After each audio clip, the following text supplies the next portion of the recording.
we have our resident thyroid expert, Mary Shomon, with us today on our Thyroid Refresh page. And as always, I'm Danna Bowman, co-founder of Thyroid Refresh. And I'm Ginny Mahar, the other co-founder, and we are here today with Mary to answer your questions about COVID-19, coronavirus, and thyroid. So, guys, we've had a really overwhelming response to our recent article from Mary, which is incredibly informative. COVID-19, what everything thyroid patients need to know. So if you haven't already checked that out, go over to the Thyroid Refresh blog. I think it's second on the list right now on our blog. So we've been really working hard with Mary to put together some free resources for you guys, because we know everyone is rightly scared right now. And, you know, we're wondering, how does this affect us? This is in a community where so many of us have chronic illness and autoimmune disease. So thank you so much for being here with us, Mary, to answer our questions. It's my pleasure. I mean, it's a tough time. It's a difficult time, but I know that the three of us feel very, very passionate about making sure that we can get reliable, responsible information out to people, and arm everybody with as much information as possible, and not send them down crazy paths into, you know, all sorts of insanity, because there's a lot of crazy stuff out there on the internet right now too, because this is so frightening for people and people don't know where to turn, where to go. And I'd like to think that they know us from having been out here as advocates for long enough. I've been at this for more than 20 years. You folks have been at this for quite a long time. And we've never sent people down the wrong road. We don't recommend or tell people to do crazy things. And it's not about trying to sell somebody something. It's about trying to give people information to keep them well and help them stay safe in this tough time. So I'm glad we're having this opportunity to do this and share some information for folks. You know, all of us have been up to our necks in COVID, and I've been on the phone, as you all know, talking to doctors, infectious disease experts, emergency room doctors, intensive care doctors from all over the world over the last week and a half. And I've been spending more time than I can imagine listening to doctors talking about every little aspect of viruses and autoimmunity. And I've also had the opportunity to talk to some integrative and holistic doctors as well. I've probably read 100 journal articles in the last week just on COVID and coronaviruses and some of the latest information. So I'm getting sort of a crash course on all of this right now. But as a health advocate, what I am just trying to do is help people understand.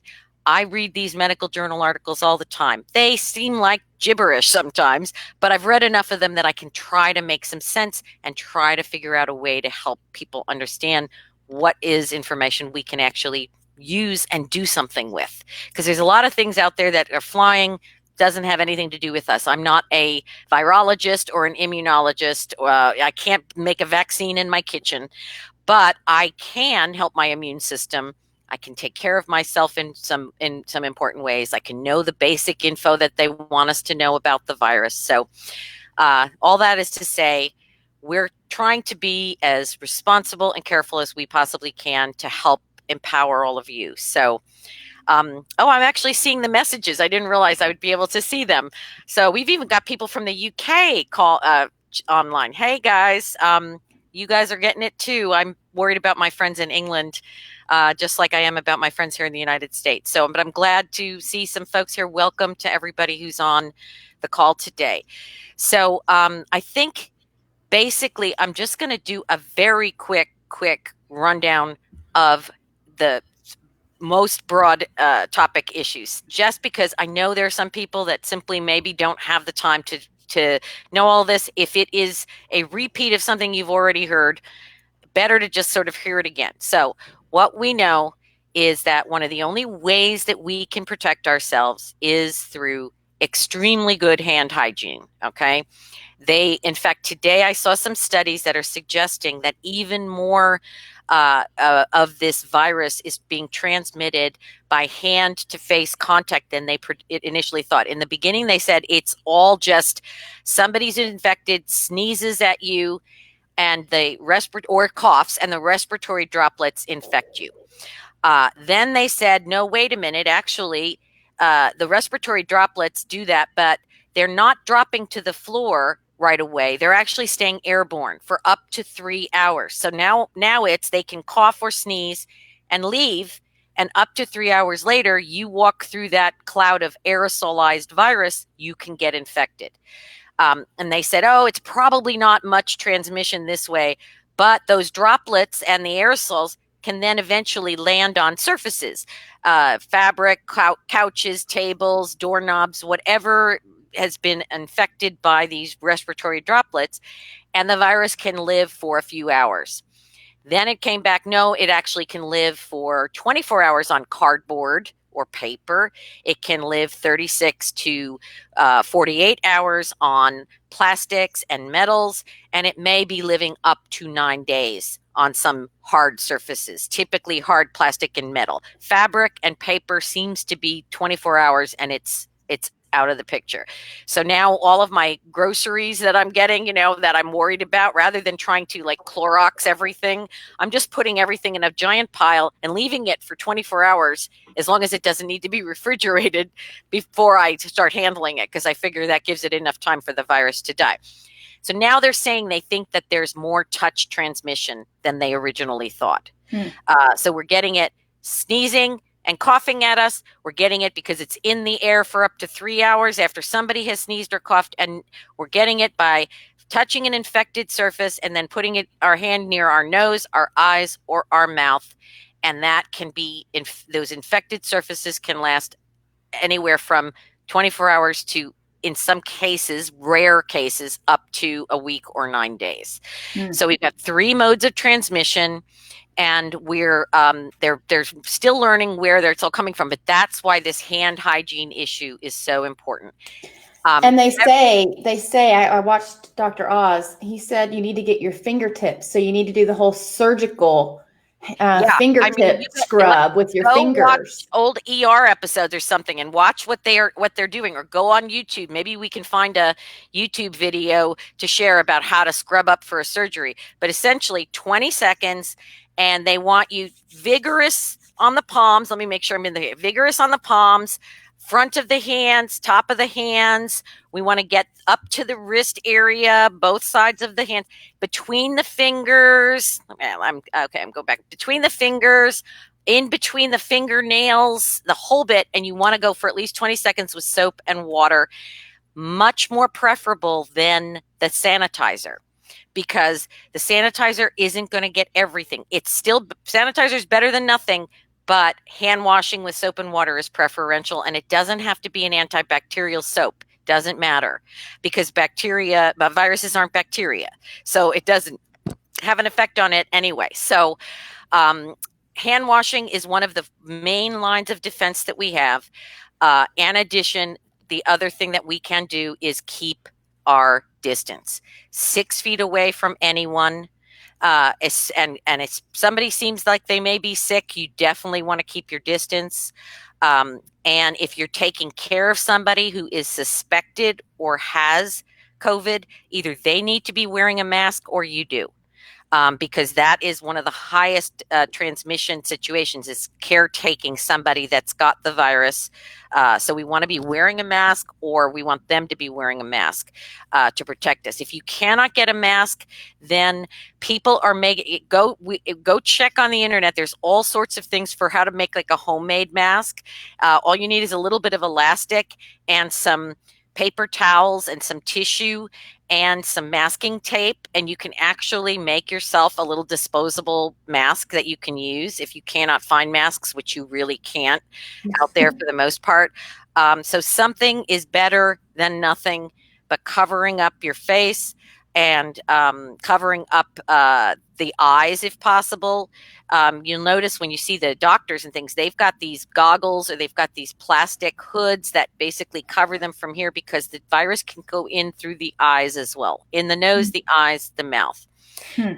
If you think you've been with somebody who is infected, the other thing I'm seeing doctors recommend is go wash your face with hot water and soap and rinse your nose out and blow your nose to see if you can wash any viral particles out. That at the same time, the doctors that I'm seeing talking about this are not recommending neti. So we do not want to do nasal lavage. We don't want to use a neti pot or a sinus med because they're concerned that if we have virus on the outside, we're going to be forcing it into the nasal passages. So we're like sending it on a trip inside when we don't want it to be going in. Okay. So distancing, and then of course there's the issue of social distancing. Can we talk about that for just a minute? Because that is such a big issue. And I really just want to mention something that's kind of been bothering, my husband and I. We've been inside. We had to run an errand today. Yeah. We had to run an errand today. We didn't want to. We had to run an errand today, and we were out, and I was looking at all the cars and all the people in all the shops and Lowe's, and I was like, everybody go home. The whole thing about social distancing is stay home. There is no shopping. There is no, home improvement. There is stay home. Don't go shopping. Don't see people. It is not a snow day. So people are kind of taking this like, okay, it's a snow day. Let's go to the movies. Let's go to my friends and hang out. And it's just not that. It's stay home so that you don't get infected, so that you don't spread it to others. Right. So, there's so many people out there. There's elderly everywhere. We really just want to contain it. And social distancing is a really good way to tap the brakes on it. It's the only way. I want to let people know quickly too that Mary we worked together to put this incredible resource together. It's over a 30-page guide. She's got a 2-page info sheet that's got a great little infographic about all the steps to properly washing your hands, and all this information, not just about the basic coronavirus information, but also specific to thyroid patients. And she is updating that every day, you guys. And, people might look at us and think this isn't a medical platform. We are a support platform for thyroid patients, and that's what we're here to do. And the really lucky thing that, this resource we have in Mary is she is a journalist. She's a researcher and a reporter, in addition to being one of the world's leading thyroid advocates. So she's on press calls and in interviews all day long. She's hearing all the voices. She's getting all the research. And we're here to not tell you what to do, but to give you the information you need so that you can make the best choices for yourself and your family about how to protect yourself, how to protect others, and how to get through this pandemic. So we're really lucky for that. But we will make sure that link goes in our comments to Mary's guide. Don't miss that. It's also in our article on our blog, the one that Mary wrote about COVID and thyroid patients. So there's a link to that download in there. It's a free download for anyone and everyone. And also, I just want to thank everyone for being here with us. If you have questions, please go ahead and drop them in the comments, and we'll try to get to as many of them as we can. So don't be shy. That's what we're here for, is to answer your questions. And Mary is probably one of the most highly informed people out there right now as far as what's going on and up to the minute information that's coming out. Well, I'm trying my best. And this is where, even though pandemics and coronaviruses are not my area that I've been writing on for a long time, the skills that I've developed to be able to look at things, read research, talk to doctors, get to the bottom of it, and try to make it understandable for other people is what I'm trying to do. So the skills are applicable, and it's like get up to speed fast and make it into a form that people can understand, because and tell you more than at least than what we're hearing from the TV doctors, which is wash our hands. That's all they're saying. Right. They don't have anything else to tell us. And I understand they're trying to be careful because we don't really know that much about this virus. And every minute there's new things coming in. But one of the things, and I know that the key question people are going to be asking is, I've got a thyroid problem. Does that mean I am more at risk? You know, should I be worried about this? Is this more, excuse me, I've got an itchy nose. I do not have coronavirus yet. But I think people are asking, what do I do? What do I need to know? And here's the thing. There is no specific answer to this because we just don't know. Until they've studied COVID-19, until they've really had a chance to look at it and look at the breakdowns of the people that get it, the people that are developing complications, the death rate, and they start to say, okay, how many people had this disease and this one, and who was on this medication and who was on that, and how did that protect them or make them more at risk? There's going to be millions of studies and articles and things that are going to come out about this, but they don't have them now. They don't have them now. So what we're looking at right now is what do we need to do to be as cautious as possible? So the British Thyroid Foundation is probably they're the only ones. I don't think the American Thyroid Foundation has really gotten into the game yet, but the BTF folks issued a statement that essentially said there's no reason to think there's any risk at all if you have a thyroid problem, including autoimmune. I thought it was kind of sort of blithe and fast and not quite as serious as I might have expected from them, but they basically probably said, you know, decided, hey, we don't want to have all these a million questions. We're just going to say it's not a problem. But I have spent, like I said, hours on the phone with the infectious disease doctors from all over the country, Stanford, UCSF, all over the place. The top guy in Italy who's running the Milan infectious disease department, where it's like ground zero right now. And they're all saying the same thing, which is anybody with a chronic disease at any age should consider themselves at high risk, period. Does that mean you are at high risk like an 80-year-old who has diabetes, heart disease, and cancer? No. But does it mean that you are not, even if you're 30 years old, if you have an autoimmune disease, you probably are not going to necessarily have the same immune system of another 30-year-old who doesn't have an autoimmune disease. So basically what they're saying is we should be acting as if we are at the highest risk. And frankly, some of that recommendations were coming a week ago before we got into these really more intense lockdowns. Right now, all the doctors are saying to me, nobody should be going anywhere. This is, we should be social distancing. If you have to go to work, you have to go to work. But if you do not have to go out of your house to work, you should be working at home. Kids should not be going to school. Kids should not be having play dates. The only time you should really be leaving your house right now, until they start to get some handle on this, is to the grocery store or to the pharmacy or to a medical appointment that is not, that's urgent. You should be putting off any non-routine appointments. Dentists now are not allowed to even use masks. They've given up all their masks and sent them back in for so all non-elective surgery, all elective surgeries are now being canceled. All dental surgeries, and in many cases, dental treatments that involve disposable masks, are being canceled right now. A lot of people that I'm talking to are like, I went out to dinner the other night or whatever. And again, every doctor that I'm talking to is saying, this is not a drill. This is not a joke. This isn't going to pass in a couple of days.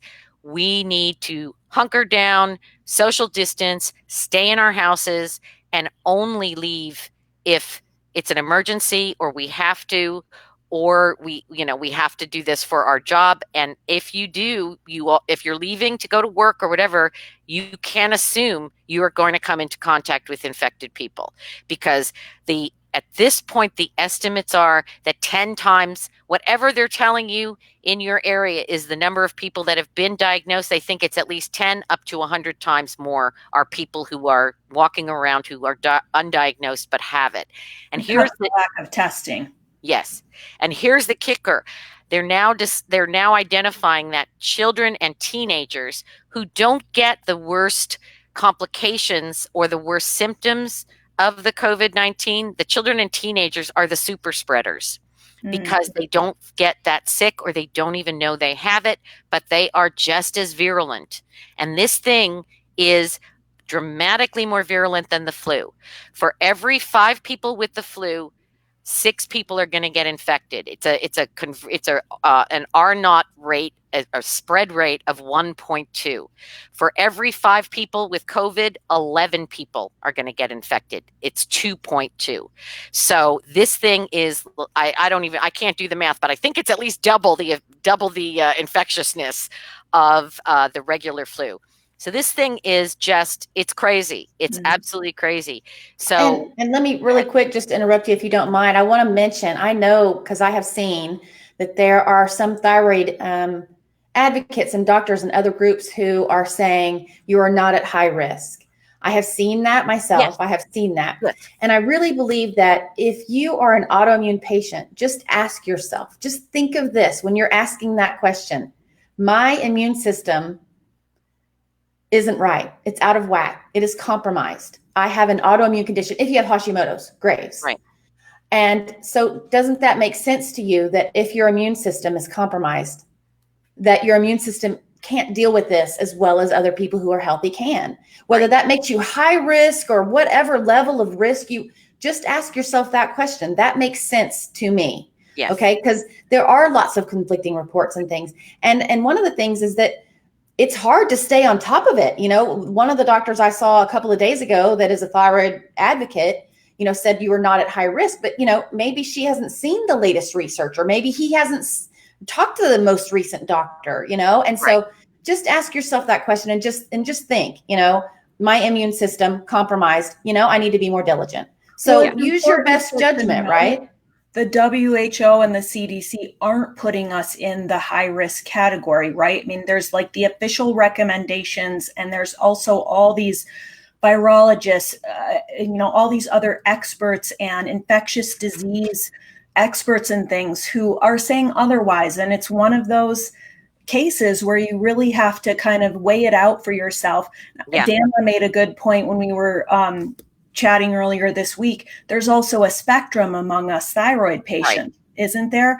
There was a time before my meds were optimized, before I had my supplements on point, before I had addressed underlying infections and was doing a thyroid healthy diet and lifestyle, when I was sick all the time. And when I got sick, it was bad news bears. I mean, it was one infection to the other.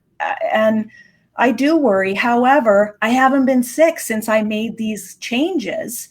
I haven't been sick for 4 or 5 years. So where are you on the spectrum? How is your overall health? Do you have cofactors? Do you have other, you know, like Mary, you have diabetes in addition to Hashimoto's. So, you know, and always, if you have any question or concern, consult your primary care physician who knows your complete health profile too. And the problem is even your primary care physician, because nobody knows what COVID is really doing right now, they're not necessarily going to know either. And that's true. So I guess my philosophy is right now, if somebody's going to assure me that they know that I'm not at a higher risk of a disease that nobody knows anything about, or are we going to say, you know what, let's err on the side of caution. And remember that when I have an autoimmune disease, it means that my immune system doesn't operate the same way a normal immune system does. When it encounters a tissue, gland, cell, organ, or a substance, a foreign substance like gluten for people with celiac disease, it goes into overdrive and overactivity and goes bonkers, and it attacks things it's not supposed to attack. We also know that when it's busy attacking the things it's not supposed to attack, it doesn't have as many resources to attack the things it's supposed to attack. So it's like, it seems to me that it isn't rocket science. If my immune system is busy attacking my thyroid gland, or attacking the gluten in my bowl of cereal, or attacking my joints if I have rheumatoid arthritis, then when it gets a real pathogen, like a virus, how do I know that it will appropriately attack that virus, or that it won't over attack it and trigger an inflammatory response or a cytokine storm, which might make it a more dangerous attack? At the same time, I've also heard some people say maybe with overactive immune systems, it might be better for us. Maybe it's going to mean that it's actually going to get in there and fight harder. I don't know. They don't know. And I think anybody who tells you you're not at any increased risk I think it's being irresponsible. I think the responsible thing to say is to be cautious. You can act as if you are at high risk, and also look at your own health. Do you get the flu every year when it goes around? If you have kids or grandkids and they have the sniffles, do you get every single crud that they bring home? Are you always fighting off some sort? I'm coming down with something, my throat's sore, I feel like I'm getting something, and then you kind of get over it for a couple days and you get back on. If you are catching everything that's going around all the time, that's telling you pay attention to what your body is telling you. It's saying, my immune system's not tip-top, not 100%. So, and that's still point on, because we have a question from Jackie Moore. She says, I'm 68, Hashimoto's, autoimmune thyroiditis, asthma, sinusitis, allergies out the wazoo, and I get bronchitis if you look at me. So there's perfect proof right there. Listen to yourself. She says, should I stay away from my grandchildren who are 5, 8, and 12 and just stay in my house? And also, can my 7-year-old healthy husband go to the grocery or go to see the kids? Is that too risky for me? There's so many unknowns, but what do you think? I mean, seriously, for your own body, err on the side of caution. Yeah. 74, you get bronchitis if someone looks at you, right? And in Jackie's case, I mean, what they're saying is that grandparents should not have physical contact with grandkids right now, and they should remain 6 feet away and avoid touching. So they're saying, look, you can go for a walk with your grandkids and stay at least 6 feet away from them. But it's hard with little ones. I mean, she's got like 5-year-old. They're going to want to run right up and give you a hug. Yeah. And so what I'm seeing is, at least until we start to get some better understanding of this, that we need to really keep that physical distance, and, maybe stick to online for a little while, FaceTime or Skype each other for a little while, or wave through the window, patio window kind of a thing. I mean, and as far as your healthy husband going to the grocery, I mean, we have to get food. We have to go. The options are that I'm hearing recommended: either use a service like a Instacart or DoorDash or whatever, or have an errand person or a neighbor or whatever pick up the groceries for you, because even though he's healthy, the 74-year-old husband is still also in the high risk group. And he shouldn't be around the kids either. Kids are little viral petri dishes. They are super spreaders. These kids could look healthy as horses and be happy as anything, and they could, all of them, have COVID infections. So, Jackie, another thought too is we're seeing a lot of stores now offer special hours for seniors. Yes. I know a couple stores where I live have done that, where maybe 3-4 days a week from 7 to 9 a.m. it's seniors only because of the higher risk factor. So that might just help lower the exposure. But gosh, it makes you think, you have him shower when he comes home. And actually not a bad idea. After when you come in from the grocery store, you've got to wash your hands, disinfect your hands. Again, I'm putting all of my paper goods in the corner and letting them sit for a day before I handle the boxes and cartons of things. Frozen stuff, I'm guessing if it's sitting in the freezer for a couple of days, the virus probably is not going to survive, although who knows, this thing is so crazy, maybe it will, but I'm going to assume it won't. Fruits and vegetables you should wash, vigorously. Rubbing is going to get rid of most of this virus. It breaks it up. So rubbing them, cleaning them, putting them away, and then disinfecting your hands again. And frankly, the last time I had to go out for a shopping trip, I came in and I took a shower. Yeah, just strip down right when you get in the door, right? You wash your hands, you wash your face, you strip down, take your clothes off, and throw them in the washer. Exactly. I mean, err on the side of caution. And as Jenny said, I just want to mention again to everybody who's just now joining us, thank you so much. But also, we are a lifestyle support platform, and we are not doctors, although Mary is almost close as you could get. She's very well informed. But these are all just lifestyle support suggestions. These are things that anybody can do. And we just want to give you as much information as we have so that we can support you on your journey. But always listen to your own body. Always talk to your own doctor if that doctor is knowledgeable. We're here to support, and that's what we're here to do. Well, and one thing that I think makes us unique is that we're sort of, we have this umbrella where we can bring in all the leading experts in thyroid health. Like Mary, we have an advisory board. We have an incredible family of contributors, all the leading experts. And so we have all those voices. And do those voices always agree exactly with each other? No. It's like when I used to be a chef, and there was a saying, ask 5 different chefs, you get 5 different answers. And there's a lot of that going on right now. So, I think the takeaway is err on the side of caution and take the best possible care of yourself that you can right now. Claire had a really interesting question earlier, Mary. Okay. She had Graves and then had a full thyroidectomy. She asks, am I still considered autoimmune? Well, the question would be whether she's still got any antibodies. Usually when you have your thyroidectomy, antibody levels will disappear. And that would indicate that you're not in an autoimmune attack anymore. The issue, though, is that people who have one autoimmune disease, even when they have like the thyroid taken out, sometimes we then will see other autoimmunity, whether it's Sjogren's syndrome, where we've got dry eyes, or we have Raynaud's and the hands get cold, and ears and fingers and toes get cold, or we'll see somebody developing some mild joint and, sort of psoriatic arthritis. And, so we'll oftentimes see other autoimmune things, even low level, flaring up.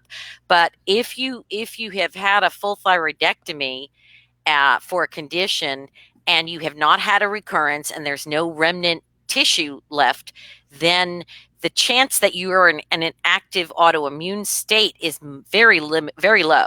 So, which means then that on the risk scale, you're lower than someone with active Graves or active Hashimoto's, and having had an autoimmune disease in the past, probably a little higher than somebody who just has hypothyroidism but no autoimmunity, hypothyroid because they're a little iodine deficient or, for whatever reason.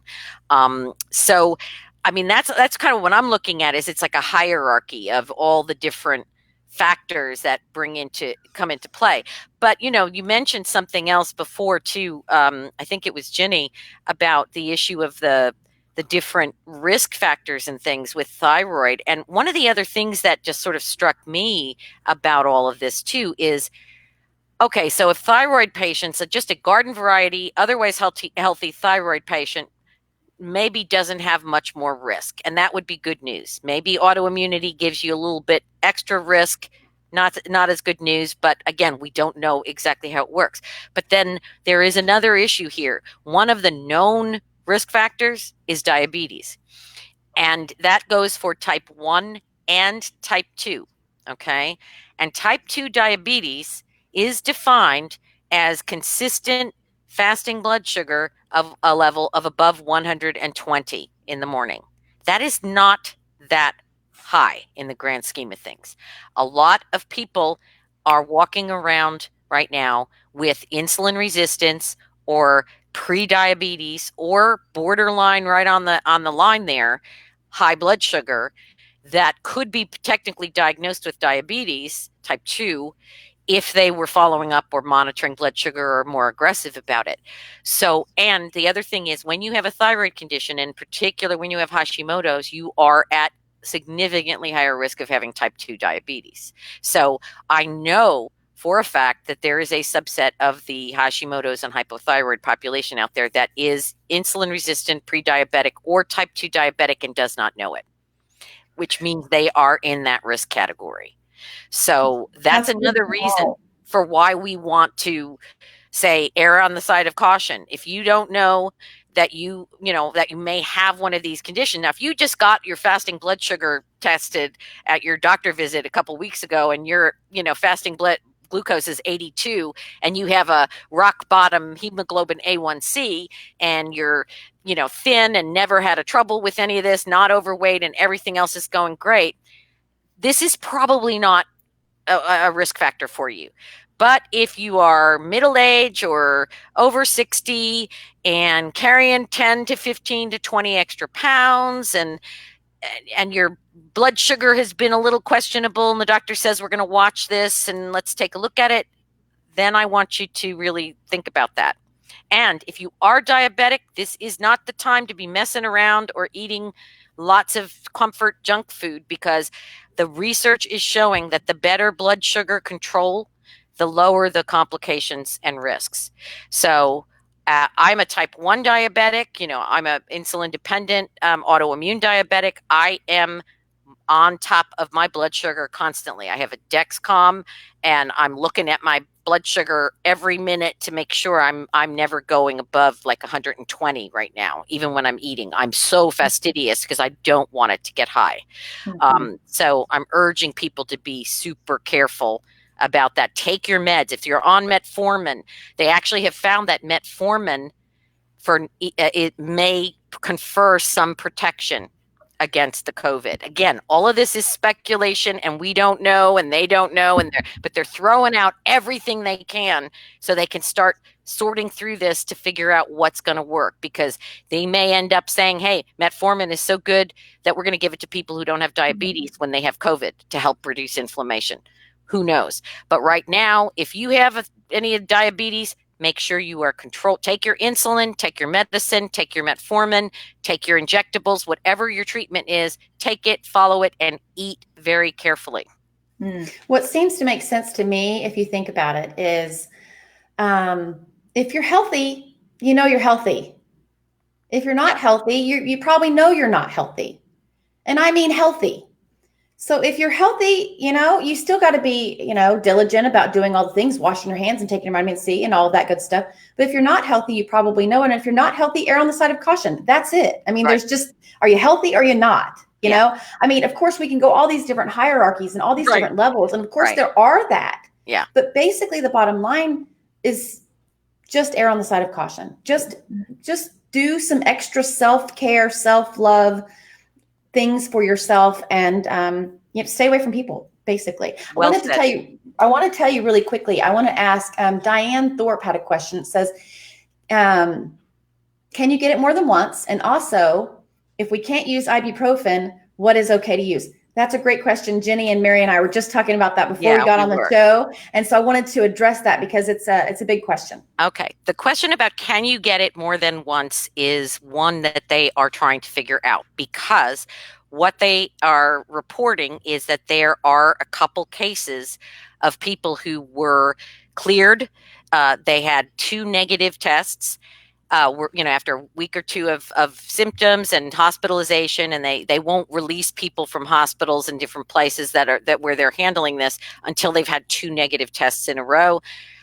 They were considered cured or resolved and over the situation, went home, and then developed symptoms again a week or 2 later, and had to go back in and get treatment and tested, etc. So the question is, are they getting a second infection? So are they getting reinfected with the COVID so that you can get it multiple times? That's one question. The other question is, did the virus calm down enough that it wasn't detectable by the test, but then it flared back up? Mm-hmm. Those of us who have Epstein-Barr when we were in teenagers at mono know that you have titers your whole life usually, and they go up or down depending on what your immune system is doing. And sometimes they're almost undetectable, and sometimes they're through the roof. So the question here is, does the virus go into kind of a dormant stage and then it can flare back up out of the body? They don't know yet. They're trying to answer that. The third question is, are people getting different strains? Because we know there's 2 different strains of coronavirus. There's a very virulent one and there's a milder one. It's possible that some people may be getting the virulent one, recuperating, and then picking up the mild one, or the opposite.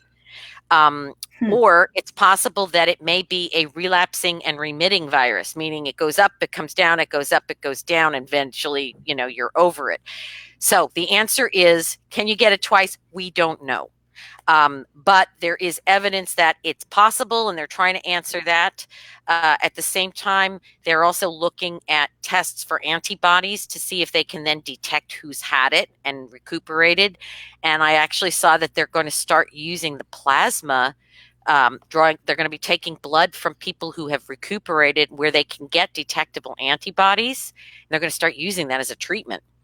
Wow. It's sort of the old-fashioned version of a vaccine. Before they get a vaccine, they're basically going to say, I got antibodies, you don't, here's my plasma, take it. And so that's incredible. They're going to start doing some of this. So God bless the epidemiologists, the researchers, the doctors, the nurses, the first responders in the medical world.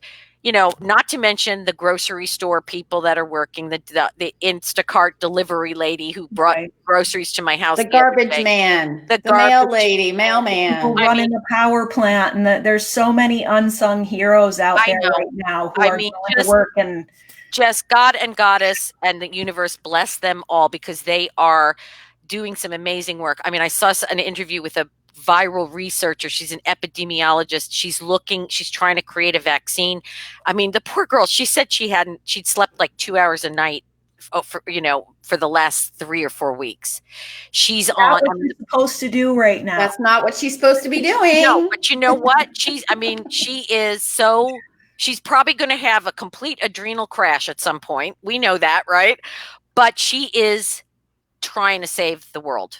Yeah. And she feels so compelled to do everything she can. So I was so moved when I saw that interview. But again, I think that the virologists, the immunologists, the vaccine experts, the researchers, the doctors that are taking time after they're spending 12, 18 hours taking care of patients to then get on and send reports out to other doctors to let them know what to expect as it's coming their way. I mean, they're all doing some amazing, amazing work. So I'm so pleased. So we got the first question. What was the second question? Ibuprofen. Okay. The World Health Organization today issued a warning and said that we should not use ibuprofen when we have suspected or diagnosed COVID for either fever reduction or for aches and pains that you might get from having the virus, primarily because they think it may be blocking the body's ability to mount an appropriate immune response. So this is a caution that they have given in the past to people that have chemo, and immunocompromised people are told not to always use ibuprofen either. And now they're saying that it's a theoretical concept, but it's again one of those err on the side of caution. If we don't know that this isn't going to make it worse or make you more at risk of complications or serious problems that are going to send you to the hospital, they're basically saying don't use it. Which is, in my mind, a huge bummer, because I don't like Tylenol or acetaminophen. Not that it's a bad product. It doesn't work for me. It just doesn't work for me either. Yeah. If I have a fever, if I have a headache, Tylenol does nothing. I am always reaching for an ibuprofen. But in this particular situation, I'm going to have to leave my bottle on the shelf and either ride it out. And actually, there's some evidence that letting your body get to a fever, go through the fever, as long as it's not so high that it puts you at a risk of seizure or convulsions, which you see more likely in very little children. But 102, 103, I'm probably gonna, if I get this thing, I'm gonna ride that out and let my body do what it's supposed to do, because mounting a fever is a sign that your immune system is doing what it's supposed to do. And that maybe that's the mechanism. It's probably something much more scientific and complicated, but the mechanism is, if we don't let the body do what it's supposed to do, we may be getting in the way of the immune response. But Tylenol, acetaminophen, paracetamol, for those of you outside the US, same thing as acetaminophen, are considered acceptable and safe in this particular situation. But again, be careful about using too much of those, because they can be toxic too at high doses. Not toxic related to COVID, but toxic to the liver. Mm-hmm. Yeah, dosage. You have to be very careful with that with acetaminophen. I know. Yeah. Yeah. Shamikia asks, she's 5 months pregnant. She's on 150 milligrams of levothyroxine. Is it still safe for me to go to work? Oh, this is one I want her to ask her doctor what her doctor thinks, because I don't know her age and the history of her pregnancy and the other risk factors, any other health issues. I mean, honestly, sometimes I feel like we're all having to make Sophie's choice here, one untenable choice after the next. I don't know what if I were pregnant right now, if I could work from home, I would work from home. That's now, but I'm also understanding that not everybody can do that. That's not the circumstance for a lot of people who have jobs that cannot be work. You can't work at home. Can't be a hairdresser in your living room. You can't, be a restaurant manager or waitress sitting in your own house. So, it's a luxury right now to be able to work at home for some of us, and a lot of people don't have that. So, I'm going to err on the side of caution. If I have a choice to work at home versus working out of the house, I'm going to work at home. But if I'm pregnant, I'm going to talk to my OB/GYN and find out what they think should be done. The good news that I'm seeing is that there's evidence that there's no maternal fetal transmission. So if mom gets this, it's not likely to transmit to the fetus before the baby's born. There are a couple cases of the babies getting infected during the birth or after by handling. And so if an infected mother has a baby, there's a lot of issues that we need to look at and talk about related to breastfeeding and proximity and all of that. But the good news, again, is that the babies don't seem to have significant symptoms.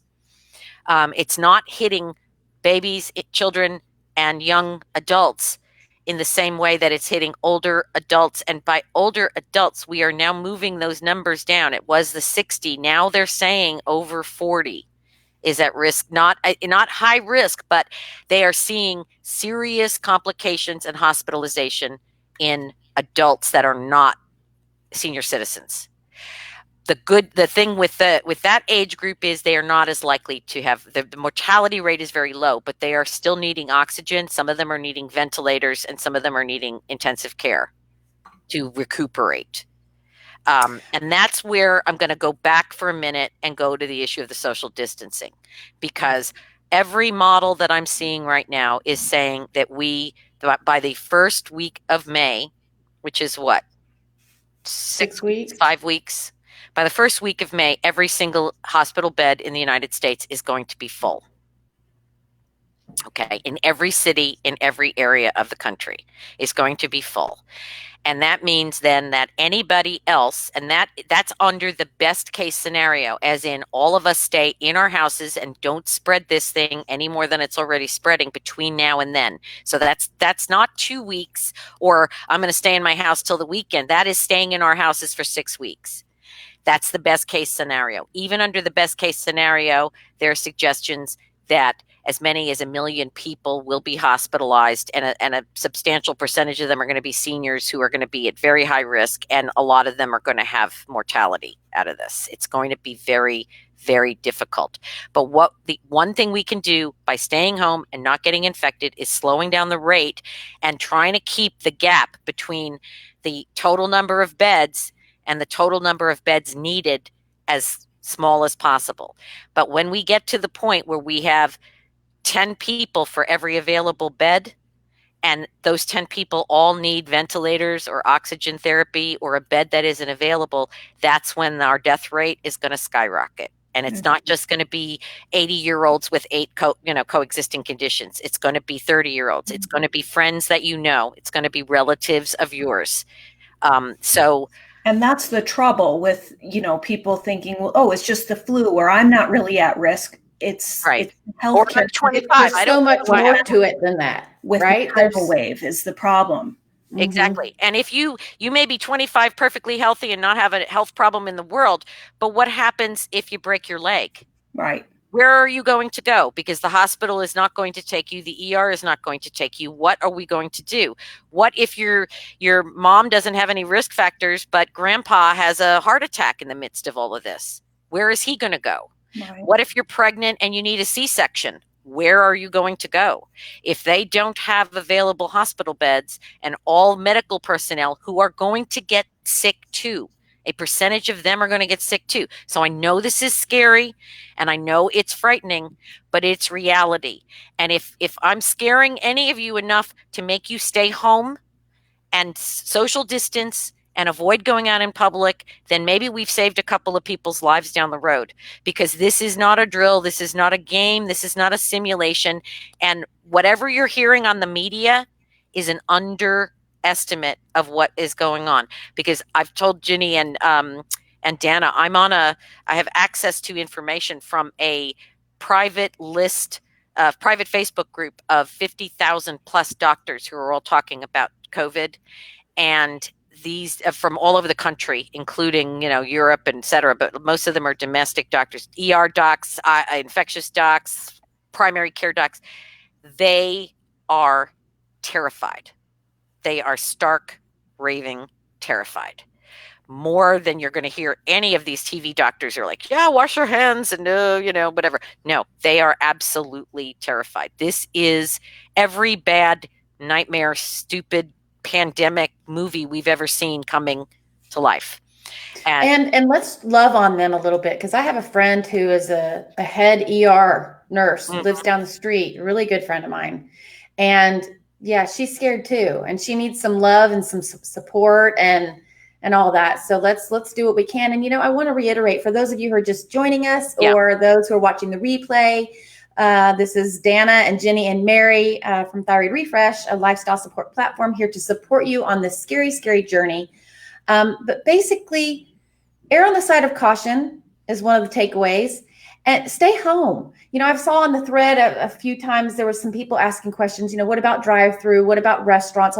There are people who need to go to the drive-through. There are people who need to get food. There are people who do not have access to food, or need inexpensive food and that kind of thing. And that's fine. If that's where you are, that's where you are.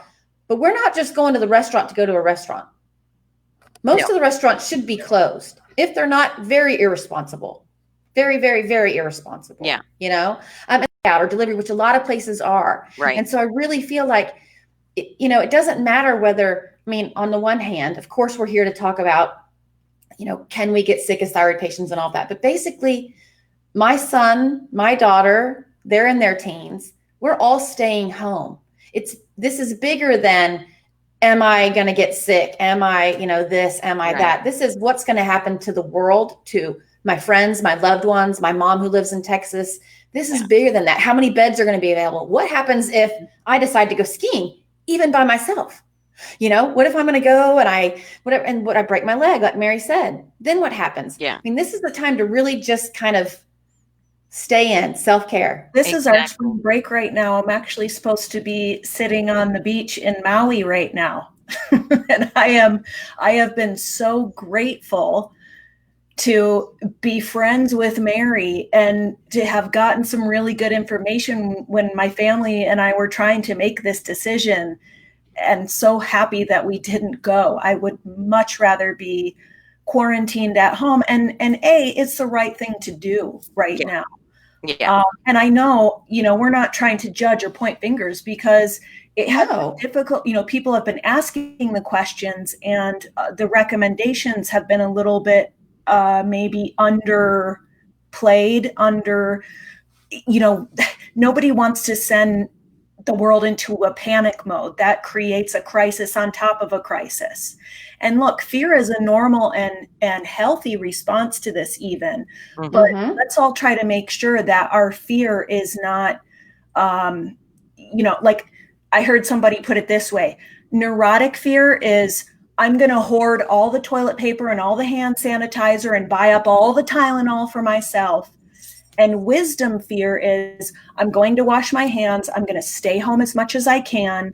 I'm going to call my neighbors. I'm going to check on my mom. I'm going to, like on the phone, I'm going to take every precaution. I'm going to err on the safe side right now.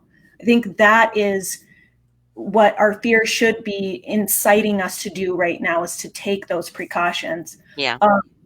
Cheryl had another question, Mary. Can you give us any guidance about vitamin C?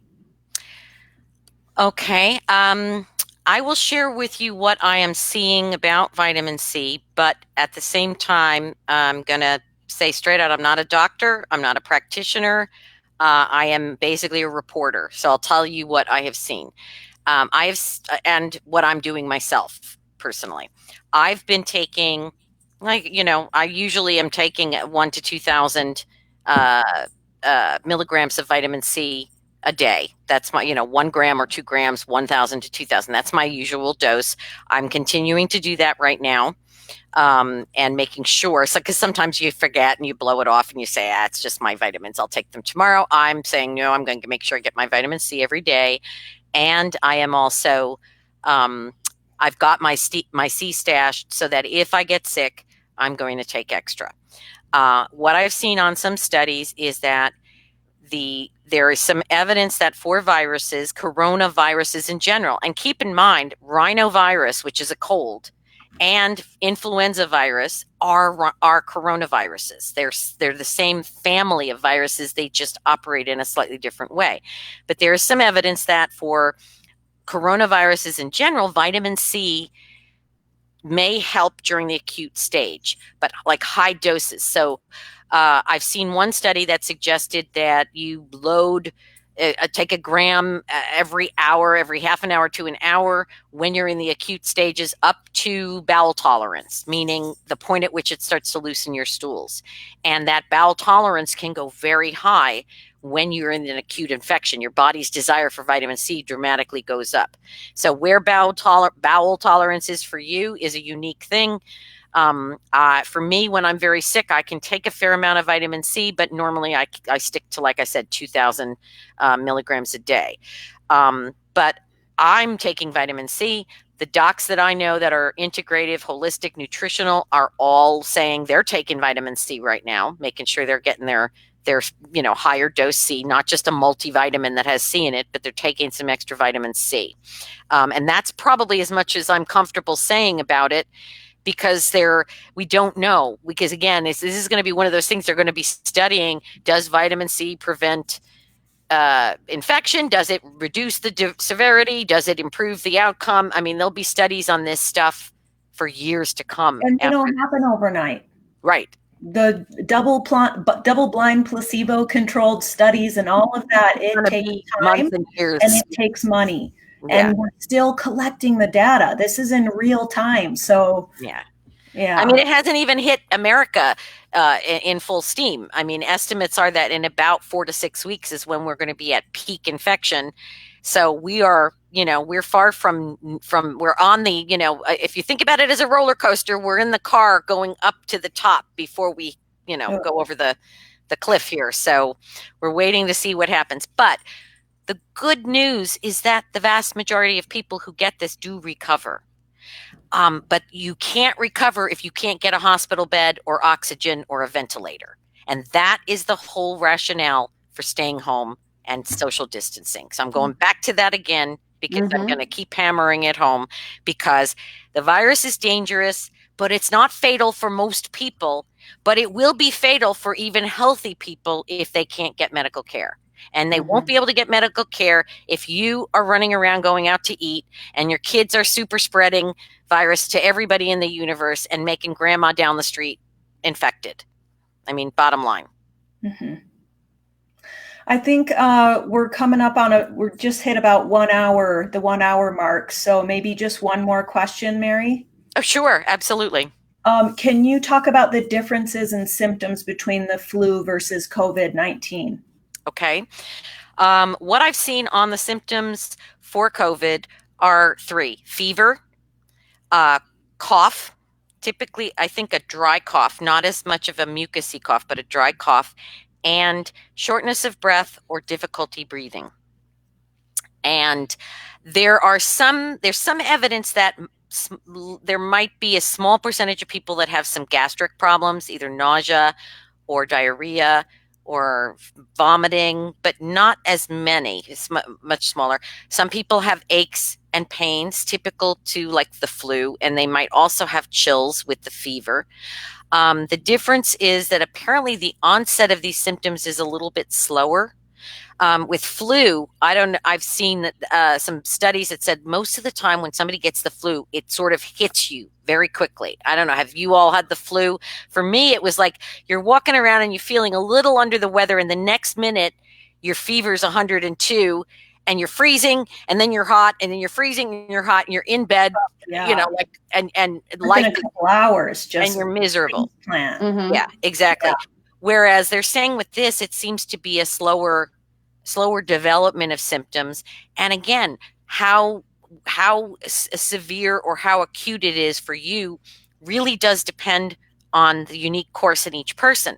Because I've seen some people who had it say, yeah, I felt like I had a little bit of the flu. I, felt a little feverish and achy, and I went to bed and drank some soup, and, a couple of days later, now I'm feeling a little draggy, but I'm doing okay.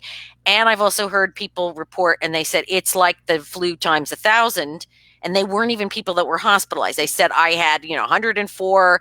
I was shivering, chattering, it was up and down and all around. And I felt, I had a tough time breathing, but not so bad that I had to go to the hospital. And and they said it really, knocked the socks off of me for a couple of days. I've also heard people say that some kids are having symptoms with the super high fevers and things too. So it's not always a walk in the park for kids and young people either.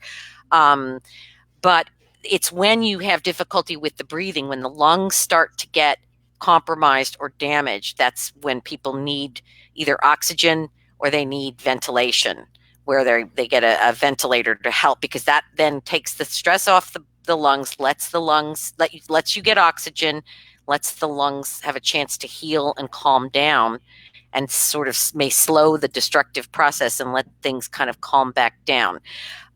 It's a scary thought, having to be on a ventilator, but apparently, again, the vast majority of people on the ventilators are even recovering from this. But it's but there's only so many ventilators out there. Exactly, which is another issue with the beds, because they've ramped up production. They're trying to make more right now, but they're not going to have enough in time to meet these huge surges.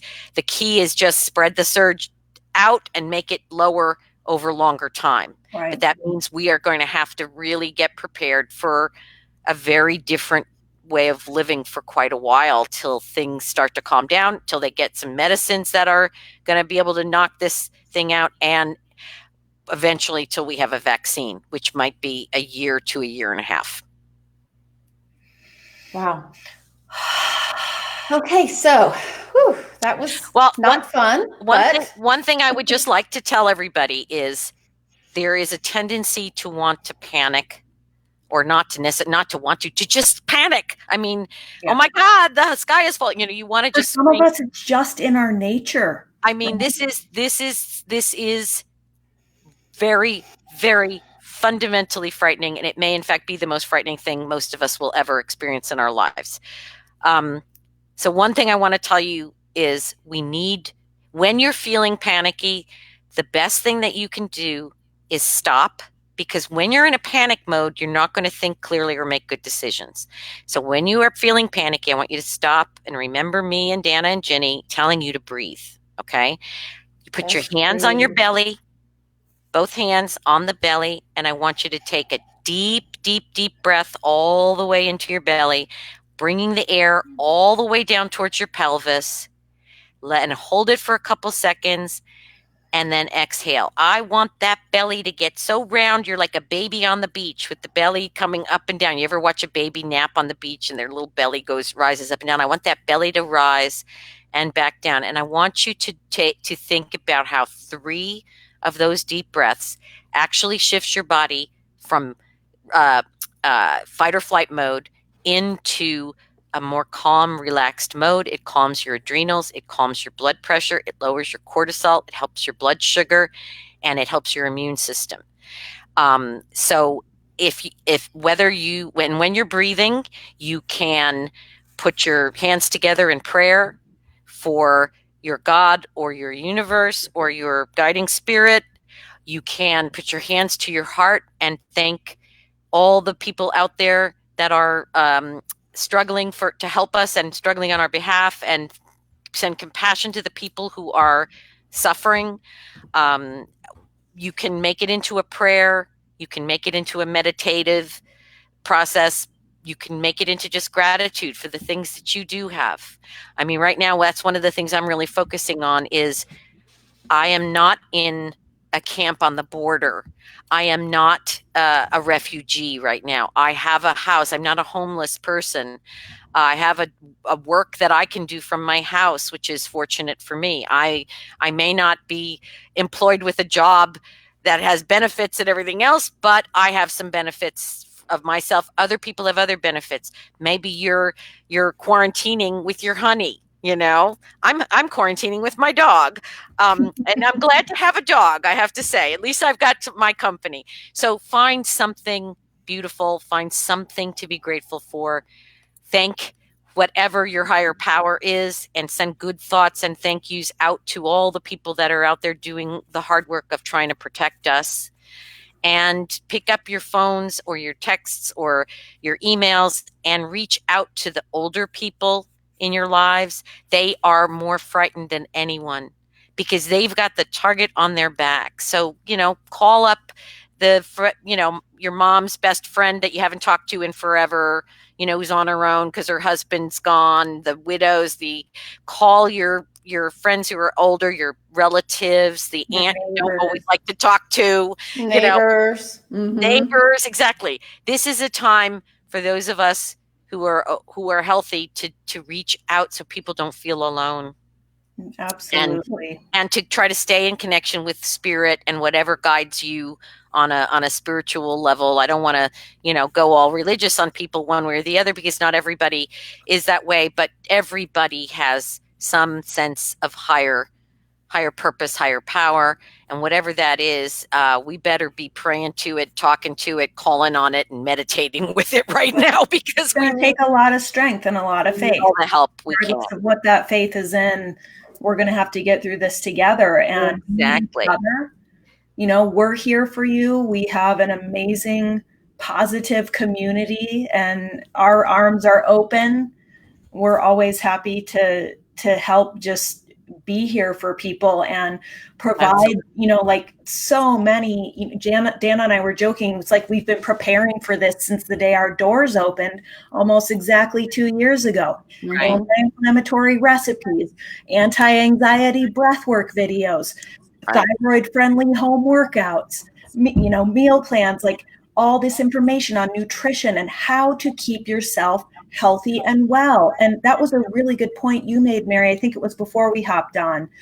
We were all talking about, one of the big global takeaways from this is going to be this deep reminder that our well-being is an ongoing commitment that we have to make to ourselves and to each other. And it's not just, I'm going to eat junk food and I'm going to, just pop supplements or, stay home drinking whiskey. And you know what I mean? This is get your sleep, take care of your gut, do your self-care, manage your stress, drink enough water, eat the best, most nutrient-dense food you can. Right now, it's more important than ever. Connect with your community, find that communal support. I mean, one other thing.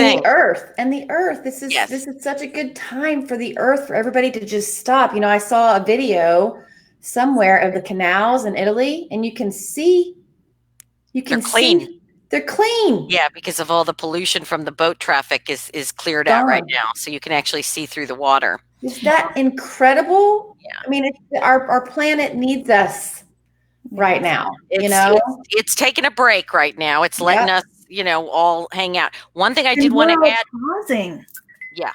One thing I wanted to add too, Ginny, that when you were talking about all the good things we can do, is we need to get sleep.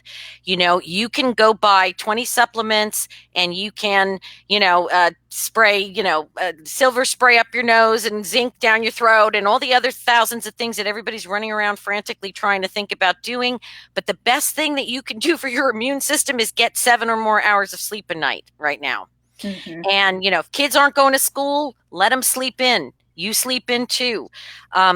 This is not a time to short change ourselves on sleep, because sleep helps your immune system. If you short sleep less than 7 hours, 4 or 5 nights in a row, you're going to slow your immune system's ability to mount a defense by a substantial percentage. So remember that it's the basics. It's not, I'm going to take a gazillion grams of vitamin C because I got a virus. It's, I'm going to get 7 hours or more of sleep a night, so my body is in its strongest place it can be to survive this, get through it, and leave me on the other end as healthy and ready to go forward. And the reality is, so many of us, myself included, are really having trouble sleeping right now. And one thing I learned was, I just made a meme about this today, was like COVID-19 tip number 148. Take an intermittent news fast. So these principles of intermittent fasting, right? You don't get up and eat right away. You set your eating to, this is a style of intermittent fasting where maybe you don't eat until 10 a.m. and then you don't eat after 7 p.m. or 8 p.m. You limit it to certain hours. Yeah. That was a personal experiment that definitely worked for me. I had to, because it's easy for me. I love to research too, Mary. And it's easy to go down that rabbit hole. And then it's like you can just feel yourself, kind of your whole nervous system revved up. And yesterday I said, I'm going to get really sick if I don't do something. So I cut myself off at like 6 p.m. And I gave myself hours before bedtime. And when I got in bed, I was like, no, I am not doing it. No social media. And I was asleep by 10 and I slept all the way till 7. And it's like a whole, so just one little tip. Think of your information consumption. Absolutely. Like intermittent fasting. Well, and it's, it's funny you mentioned that, because I did that last night. I made the mistake of seeing something about a news report that came out about a report from England on COVID. And it was, 12 o'clock at night. I looked at the report and it was scary and I didn't really want to have read it.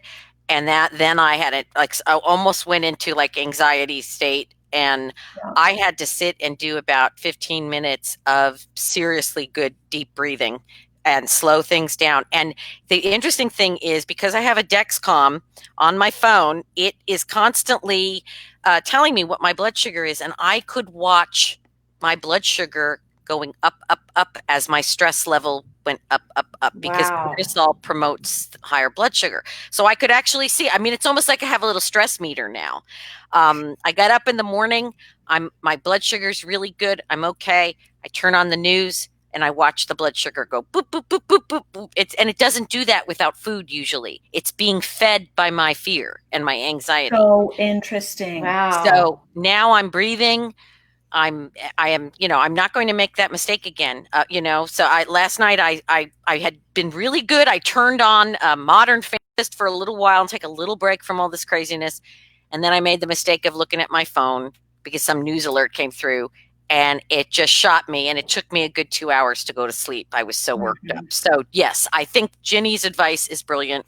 News fast, take a break, stay and away. Laughing is good for the immune system. Laughing is great. So turn on some comedies. Do it. Yes. Watch some funny videos. Yes, Humor definitely. is a survival tool. 100%. Yes, it is. I love all the hilarious memes and stuff going around. Definitely. So funny. Sharing those with each other. Well, thank you so much, Mary, for all that you're doing to stay informed and to keep us informed, to keep the greater thyroid community informed. I just want to remind people we have an amazing article up on our site from Mary, COVID-19, What Thyroid Patients Need to Know. It also contains a link to a guide from Mary, and I think we have this in the comments as well, to Mary's guide, an expanded guide on COVID-19 for thyroid patients. This is a 35 plus page download that Mary has been keeping updated. So if you downloaded it a few days ago, you may want to, can they re-download it, Mary? Yeah, they can go in once they have signed up free for access to the guide.